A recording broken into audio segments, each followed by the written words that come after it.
Maryam campus, Jinnah campus, city college से मेरा ताल्लुक़ है और मैथमेटिक्स डिपार्टमेंट है मेरा। डियर स्टूडेंट्स, चैप्टर नंबर 8 आप लोगों को मैं ही करवा रहा हूँ और प्रीवियस लेक्चर में हमने एक्सरसाइज 8.2 जो है उसका आगाज़ किया था और प्रीवियस लेक्चर में हमने बायनॉमियल थ्योरम जो था उसको डिस्कस किया था। बायनॉमियल थ्योरम के हवाले से आप लोगों ने एक स्टेटमेंट पढ़ी थी, मैंने वहाँ पे ये बात बताई थी लास्ट लेक्चर में। मैं थोड़ा सा रिव्यू करवाने जा रहा हूँ ताकि आप लोगों को पिछले लेक्चर के साथ कनेक्ट किया जा सके और जिन दोस्तों ने प्रीवियस लेक्चर नहीं देखा हुआ, जिन बच्चों ने नहीं देखा हुआ, उन बच्चों से रिक्वेस्ट है कि काइंडली पहले प्रीवियस लेक्चर जो है वो देख लीजिए ताकि इस लेक्चर की आपको समझ आए। अगर आपको प्रीवियस लेक्चर आपने नहीं देखा हुआ या उसकी समझ नहीं आई तो डेफिनेटली फिर इस लेक्चर के लिए भी प्रॉब्लम होगा, क्योंकि चैप्टर 8 के हवाले से कंसिडर किया जाता है कि थोड़ा सा डिफिकल्ट चैप्टर है और इसमें चेन सिस्टम जो है वो बहुत ज़रूरी है, चेन के साथ चलना जो है वो बहुत ज़रूरी है।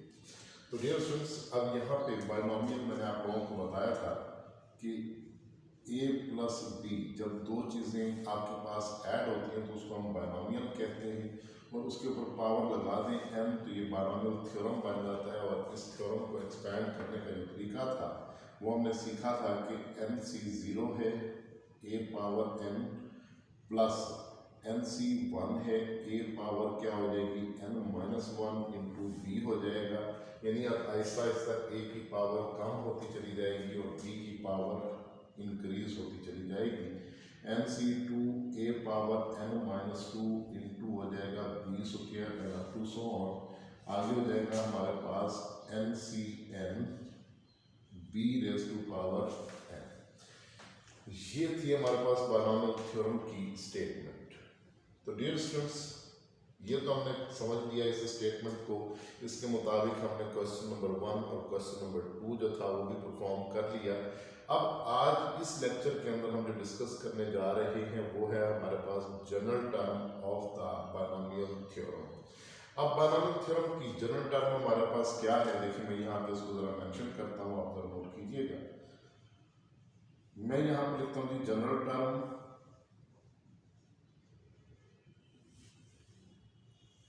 मतलब जनरल टर्म क्या है, यानी एक ऐसी टर्म जो इस थ्योरम की किसी भी टर्म को जाहिर करने की सलाहियत रखती हो उसको हम नाम देते हैं जनरल टर्म का। तो बायनॉमियल थ्योरम के हवाले से जो जनरल टर्म का हमारे पास फार्मूला है उसको हम डिनोट करते हैं TR+1 से। और TR+1 जो है वो इक्वल है मेरे पास MCR into a raise to power n minus r into b raise to the power r। ये जो मेरे पास जनरल टर्म का फार्मूला है, ये एक ऐसा फार्मूला है जो इस बायनॉमियल थ्योरम की किसी भी टर्म को जाहिर करने की सलाहियत रखता है। मिसाल के तौर पे बच्चों, अगर मैं यहाँ पर कहता हूँ कि मुझे तीसरी टर्म चाहिए, अगर मुझे क्या चाहिए तीसरी टर्म चाहिए, तो इसका मतलब मुझे यहाँ पे T3 चाहिए। तो जरा नोट कीजिएगा, ये बड़ा इंपॉर्टेंट पॉइंट है, T3 चाहिए मुझे। अब T3 मालूम करने के लिए मुझे R की कीमत क्या रखनी पड़ेगी कि यहाँ पे T3 हो जाए। तो बिल्कुल सही आप सोच रहे हैं कि मुझे R की कीमत जो बच्चों क्या रखनी पड़ेगी, 2 रखनी पड़ेगी। जब R की कीमत हम 2 रखेंगे तो हमारे पास क्या हो जाएगी, T3 टर्म हो जाएगी। तो हम यहाँ पे लिखते हैं T3, बल्कि मैं इसको पुट करके दिखाता हूँ ताकि आप लोगों को टेंशन ना हो। 2+1 यानी r की वैल्यू 2 और फिर मैंने 1 पुट कर दिया। So this is equal to MC2, देखिए r की जगह पे मैंने 2 पुट कर दिए और a पावर क्या हो जाएगी n minus 2 into b square, यानी जहाँ जहाँ पूरे फार्मूले में r था वहाँ वहाँ पे मैंने 2 पुट कर दिया हुआ है। अब ये रिजल्ट मेरे पास बन गया T3 is equal to MC2 into a raise to power n minus 2 into b square. तो बच्चों ये मेरे पास क्या है, third term of the binomial theorem है। तो देखिए जरा, थर्ड टर्म यही तो है, MC2 into a raise to power n minus 2 into b square, यही तो थी थर्ड टर्म। तो इसका मतलब है ये जो फार्मूला हमने यहाँ पर मेंशन किया है ये बड़ा ख़ास किस्म का फार्मूला है। इस फार्मूले की मदद से हम बायनॉमियल थ्योरम की कोई भी टर्म जो हमें रिक्वायर्ड होगी, जो हमसे पूछी गई होगी, वो हम कैलकुलेट कर सकते हैं। तो अब इसके बाद देखते हैं बच्चों हम क्वेश्चन एक्सरसाइज का। जी बच्चों, हमारे स्मार्ट सिलेबस के मुताबिक क्वेश्चन नंबर 6, इसका फर्स्ट पार्ट जो है वो हमारे सिलेबस में शामिल है और इसमें लिखा हुआ है find the term involving x raised to power 4 in the expansion of 3 minus 2x raised to the power 7। तो बच्चों अब इस बात को आप लोगों ने ज़रा समझना है कि अगर हमें इस तरह का बायनॉमियल एक्सप्रेशन दिया हुआ हो और हम बायनॉमियल थ्योरम से इसको एक्सपेंड करें और फिर वो टर्म हम कैलकुलेट करें जिसमें x की पावर 4 आ रहा हो, वो टर्म हम सिलेक्ट करें, तो इसका मतलब काम अच्छा खासा लेंथी हो जाएगा। जबकि ये जो जनरल फार्मूला मैंने लिखा है बच्चों, ये वो फार्मूला है जो विद इन फ्यू मिनट्स मुझे इस काबिल बना देगा कि मैं वो टर्म उठा लूँ जिसमें x की पावर क्या आ जाए, 4 आ जाए। अब ये कैसे होगा, ये किस तरीके से होगा, इसको हम देखते हैं। देखिए मैं यहाँ पे करने लगा हूँ बच्चों सोल्यूशन, तो वो जो रखिएगा बहुत आसान है, 3 minus 2x raised to the power 7। तो डियर स्टूडेंट्स, इसमें a की जो वैल्यू है वो क्या है, 3। जाहिर बात है इस एक्सप्रेशन के साथ अगर हम मैच करें तो a की वैल्यू क्या होनी चाहिए, 3 होनी चाहिए।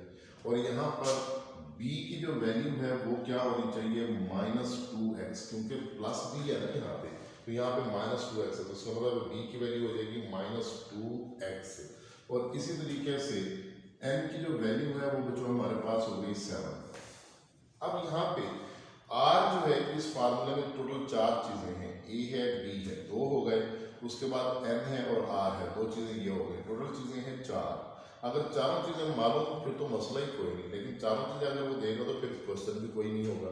तो सिंपल सी बात है कि कैलकुलेट कर दो, आप कैलकुलेट कर देंगे। तो यहाँ पे जो सोल्यूशन है वो देखना है।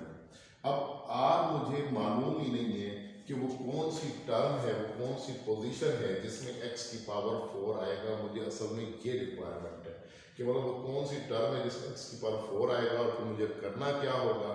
तो डियर स्टूडेंट्स, अब मैंने यहाँ पे करना क्या है, देखिए मैं फार्मूला लिखता हूँ जनरल टर्म का, TR+1 is equal to MCR a raised to power n minus r into b raised to the power r।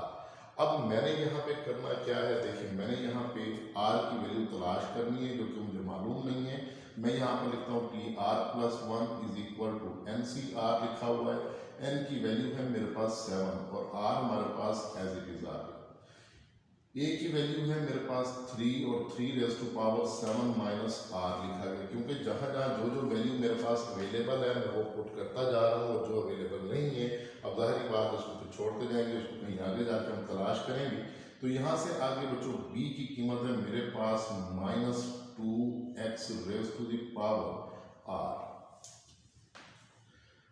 अब मैं इसको थोड़ा सा फर्दर अगर सिंप्लीफाई करूं तो मैं इसको लिखता हूं कि TR+1 is equal to 7CR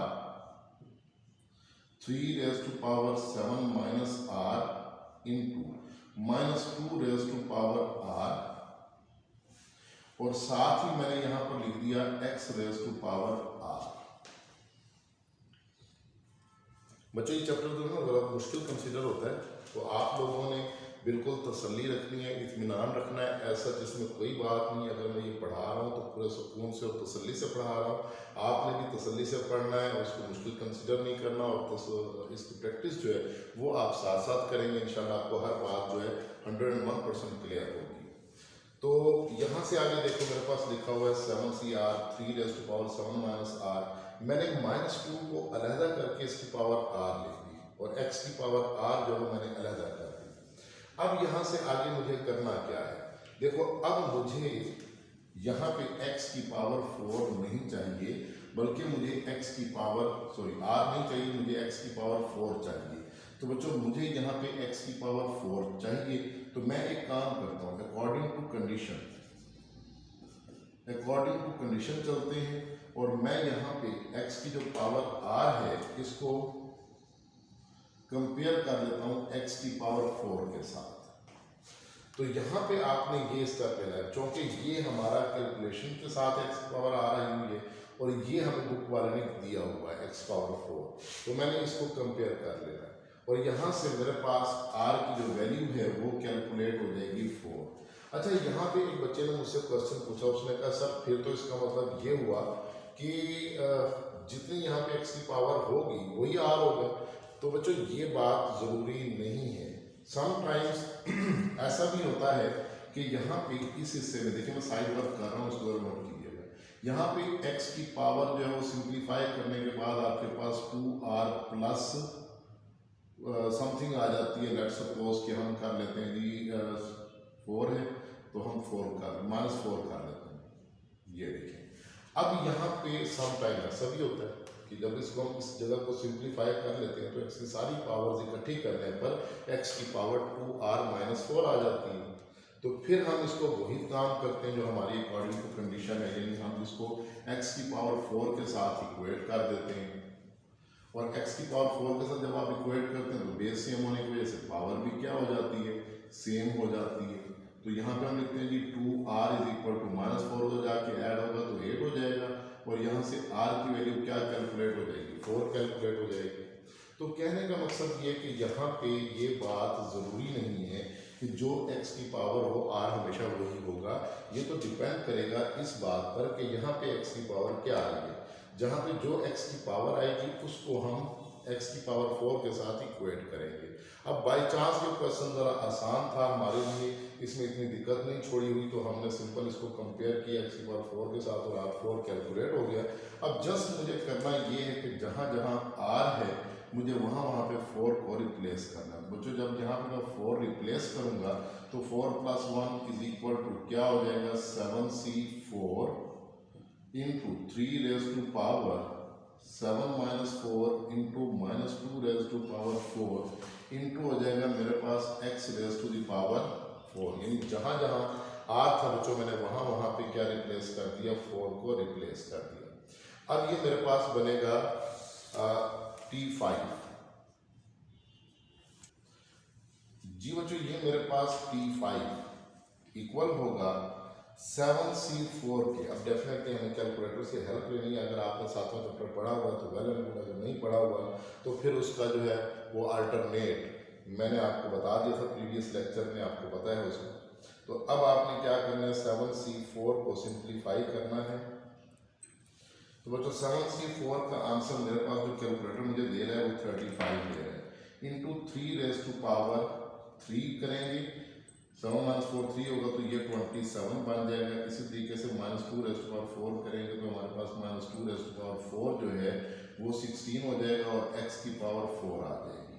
अब यहाँ से T5 अब बच्चों आपके पास कैलकुलेट हो जाएगा और T5 की जो वैल्यू आएगी आपके पास, मैं कैलकुलेटर पे इसको लिख लेता हूँ। मैं लिखता हूँ 35 × 27 × 16।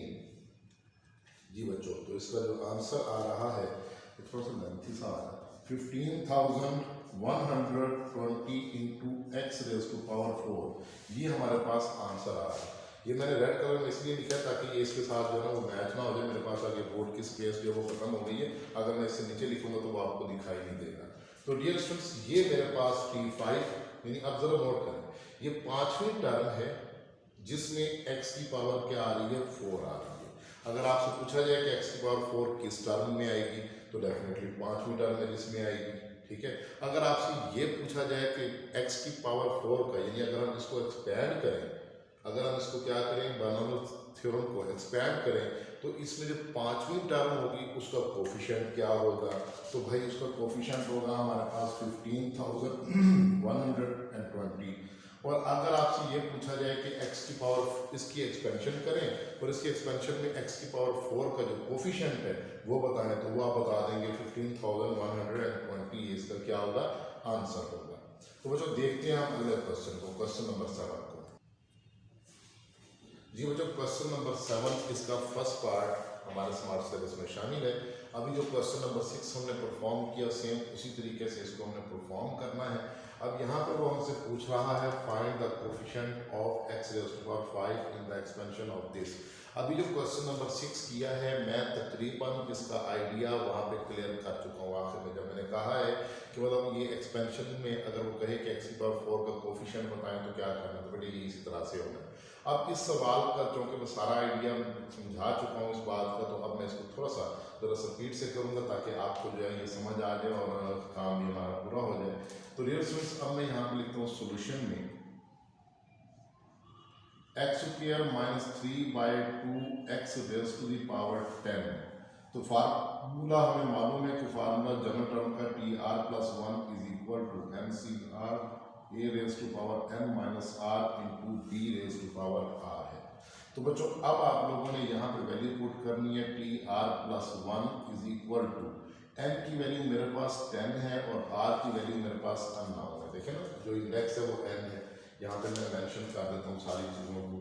ये मेरे पास n है, ये सारा मेरे पास a है और ये विद साइन मेरे पास क्या है b है। तो अब जस्ट फार्मूला मैंने वैल्यू रिप्लेस करनी है। तो अब मैं लिखता हूँ जी a की पावर, a है जी x स्क्वायर की पावर हो जाएगी 10 माइनस r इंटू b हो जाएगा -3/2x raise to the power r, यहाँ पे आएगा ये हम लिखेंगे। अब आप लोगों ने इसको क्या करना है बच्चों, सिंप्लीफाई करना है।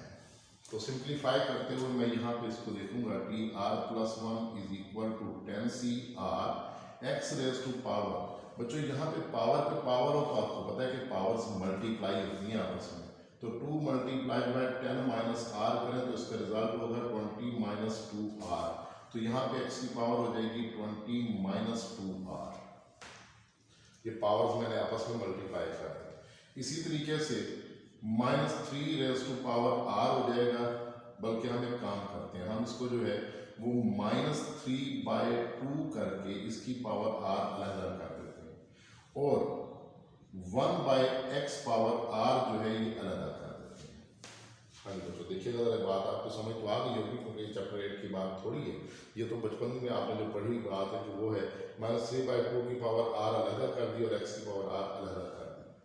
अब यहाँ से आगे आपने r की ये जो पावर है, ये जो x की पावर है r, इसको ऊपर ले जाके माइनस करना है।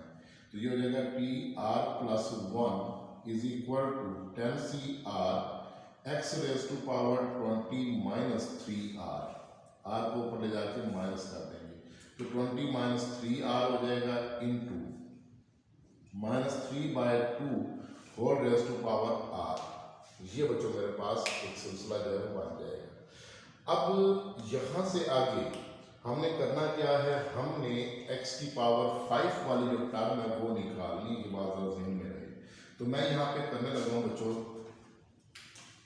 According to condition x power 20 minus 3r equal होगा x रेज़ टू पावर 5 के। तो यहाँ पे चूंकि बेस सेम है, अब ये वो x की पावर है जो मैंने कैलकुलेट की है, ये वो x की पावर है जो उसने मुझे दी है। तो मैं यहाँ पे बेस को सेम रख के पावर को इक्वेट कर दूंगा 20 minus 3r is equal to 5। तो 5 को बच्चों इधर ले जाके माइनस करेंगे, 15 इज इक्वल टू हो जाएगा 3r, माइनस 3r को उधर ले जाएंगे और यहाँ से r की कीमत कैलकुलेट हो जाएगी बच्चों मेरे पास 5।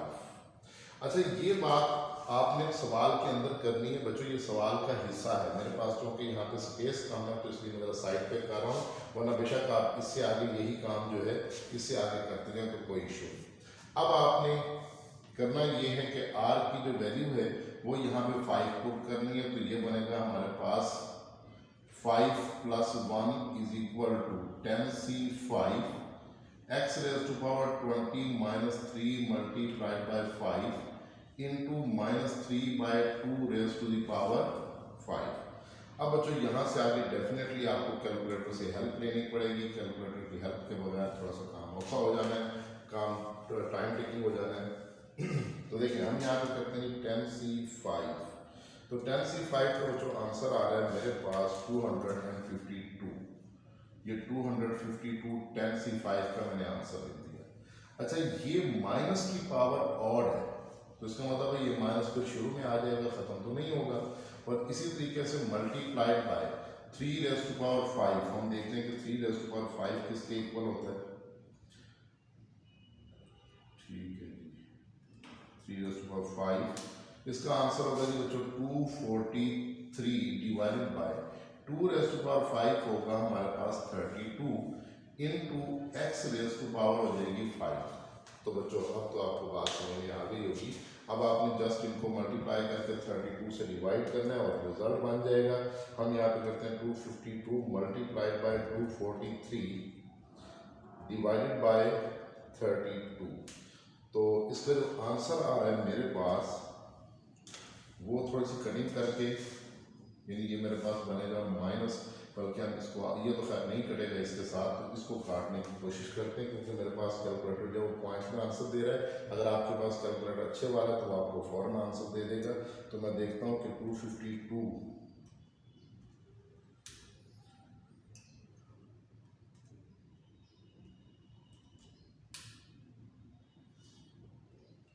हाँ जी, फिलहाल जो इसमें कैंसिलेशन हो रही है और कैंसिलेशन करने के बाद जो आंसर आ रहा है वो देखते हैं कि क्या है। 252 डिवाइडेड बाय 4 से बच्चों ये कट रहा है और 63 आंसर आ रहा है। 63 को मल्टीप्लाई करेंगे 243 के साथ तो इसका रिजल्ट होगा हमारे पास -15,309 डिवाइडेड बाय 4 को 32 से कैंसिल करेंगे, 4 8 32 आ जाएगा और x⁻⁵ आ जाएगा। मेरा ख्याल है कि इससे आगे ये कटेगा नहीं। तो बाहर क्या देख लीजिएगा, अगर आपका अच्छा कैलकुलेटर और इसे सिंप्लीफाइड फॉर्म में आंसर देता है तो आप वो टेकअप कर लीजिएगा, वरना यही बच्चों आपका आंसर है। तो अब आपसे चूंकि इसका कोफिशिएंट पूछा गया तो ये कोफिशिएंट हमारे पास जो बचा हुआ है -15,309 divided by 8, this is the required answer. तो हम यहाँ पर बेशक अगर लिखना चाहें तो लिख सकते हैं coefficient of x⁻⁵ is -15,309 divided by 8, this is the required answer. तो मेरा ख्याल है कि अब आपको ये बात बहुत अच्छी तरीके से क्लियर हो गई होगी। तो इसमें हमने डिस्कस किया क्वेश्चन नंबर 7। बच्चों को उम्मीद है कि आप लोगों को क्वेश्चन नंबर 6 और क्वेश्चन नंबर 7 बहुत अच्छी तरीके से क्लियर हो गया होगा। अब इसी फार्मूले के बिहाफ पर नेक्स्ट जो हमारा स्मार्ट सिलेबस में क्वेश्चन नंबर 9 और क्वेश्चन नंबर 10 के जो पार्ट्स हैं वो इंशाल्लाह हम नेक्स्ट लेक्चर में डिस्कस करेंगे। तब तक के लिए मुझे इजाज़त देंगे। इंशाल्लाह अगले लेक्चर में आपसे मुलाकात होगी। अल्लाह हाफिज़।